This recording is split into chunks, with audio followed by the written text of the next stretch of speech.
Assalamualaikum warahmatullahi wabarakatuh. Perkenalkan, nama saya Muhammad Yulian Rifan Ahri dari kelas 3F Fakultas Ilmu Pendidikan, Program Studi Pendidikan Guru Sekolah Dasar Universitas Hamzanwadi.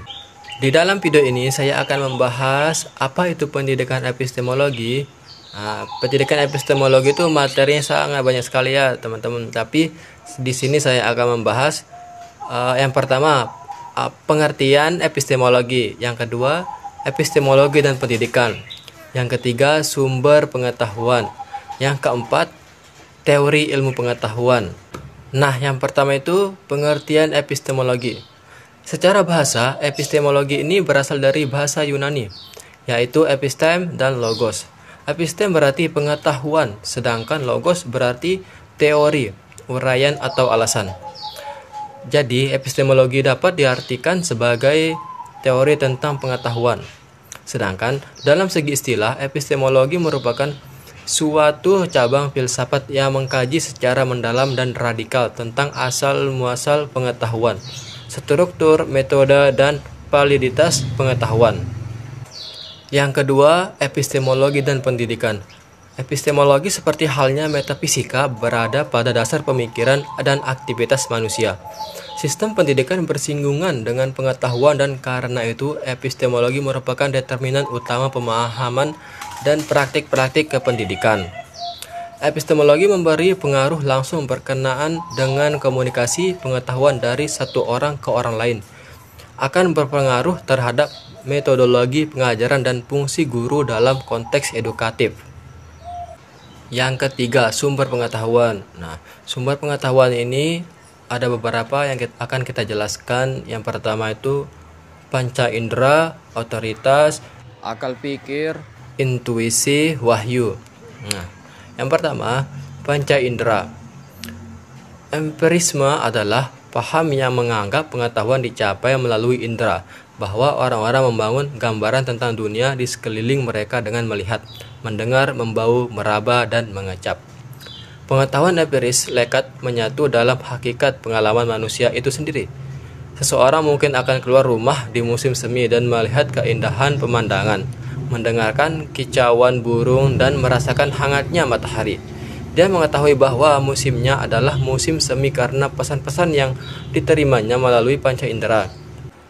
Pengetahuan inderawi bagi manusia adalah dekat dan universal dalam banyak hal. Ini merupakan dasar bagi banyak pengetahuan kita. Nah, yang kedua, otoritas. Pengetahuan otoritas diakui sebagai kebenaran karena ini berasal dari para ahli. Di dalam ruang kelas umumnya sebagian banyaknya sumber informasi dalam otoritas, semisal textbook atau buku pelajaran, guru atau buku rujukan. Otoritas sebagai sebuah sumber pengetahuan mempunyai nilai positif dan negatif. Peradaban tentu akan berada dalam kemerdekaan keperputusan. Seandainya tiap-tiap individu tidak mau menerima pendapat apapun jika ia tidak membuktikannya lewat pengalaman langsung, yaitu pengalaman langsung. Penerimaan pengetahuan otoritatif umumnya menghemat waktu dan meningkatkan kemajuan sosial dan keilmuan. Di sisi lain, bentuk pengetahuan ini hanyalah senilai dengan sahnya asumsi-asumsi yang mendasarinya. Jika pengetahuannya otoritatif didasarkan pada pondasi asumsi-asumsi yang keliru, maka pengetahuannya tersebut niscaya menjadi meleset. Yang ketiga, akal pikir. Pandangan bahwa penalaran, pemikiran, dan logika merupakan faktor sentral dalam pengetahuan disebut dengan rasionalisme. Menurut kaum rasionalisme berpendapat bahwa akal merupakan faktor fundamental dalam pengetahuan. Akal manusia memiliki kemampuan untuk mengetahui kebenaran alam semesta yang tidak mungkin diketahui melalui observasi. Yang keempat, intuisi. Penangkapan langsung pengetahuan yang bukan hasil dari penalaran, kesadaran, atau hasil dari serapan indrawi yang begitu cepat disebut dengan intuisi. Intuisi berlangsung di antara ambang kesadaran. Ia seringkali dialami sebagai suatu kelas pemahaman yang tiba-tiba. Kelemahan atau bahaya intuisi adalah bahwa ia tidak terwujud sebagai metode yang aman untuk memperoleh pengetahuan ketika digunakan sendiri. Adapun kelebihannya untuk bisa melewati keterbatasan pengalaman manusia.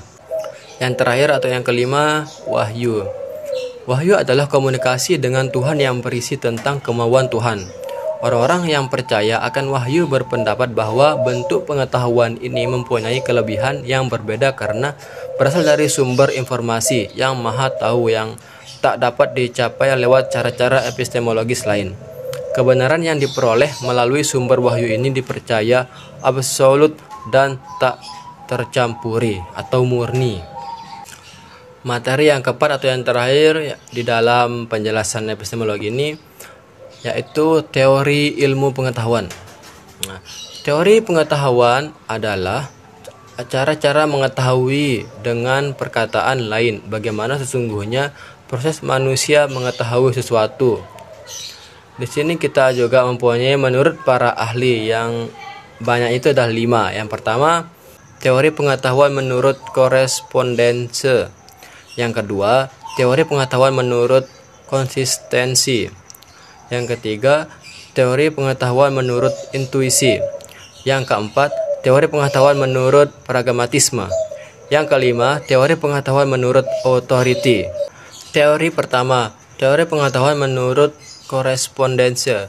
Pada teori ini, proses mengetahui adalah proses partisipasi langsung oleh peserta didik terhadap realita objek secara wajar melalui studi.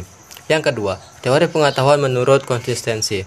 Menurut teori ini, pengetahuan didapat oleh seseorang dari luar melalui panca indera, tapi kesan-kesan yang ditangkap oleh panca indera bukanlah realitas yang ditangkap langsung secara objektif, sebab seseorang tidak akan mampu menangkap realitas objektif secara hakiki. Yang ketiga, teori pengetahuan menurut intuisi. Cara untuk mendapatkan ilmu pengetahuan melalui pengalaman intuisi atau pengalaman mistis. Dalam hal ini, pengetahuan memancar secara tiba-tiba bersifat ilmiah atau inspiratif. Yang keempat, teori pengetahuan menurut pragmatisme. Menurut teori ini, pengetahuan diperoleh oleh seseorang dengan belajar melalui interaksi subjek dengan lingkungannya secara langsung. Dengan kata lain, teori pengetahuan menurut pragmatisme adalah kemampuan seseorang di dalam memecahkan problema-problema kehidupan secara aktif dengan segala kemampuan, pertimbangan, sikap, kritis, analisis, dan tindakan-tindakan secara nyata. Yang kelima, teori pengetahuan menurut authority. Pengetahuan yang didapat oleh seseorang melalui pendapat orang lain yang didasarkan kepada penelitian dan pembuktian secara ilmiah. Mungkin itu saja yang saya sampaikan. Saya Muhammad Yulian Rifan Ahri. Terima kasih. Sekian dari saya. Assalamualaikum warahmatullahi wabarakatuh.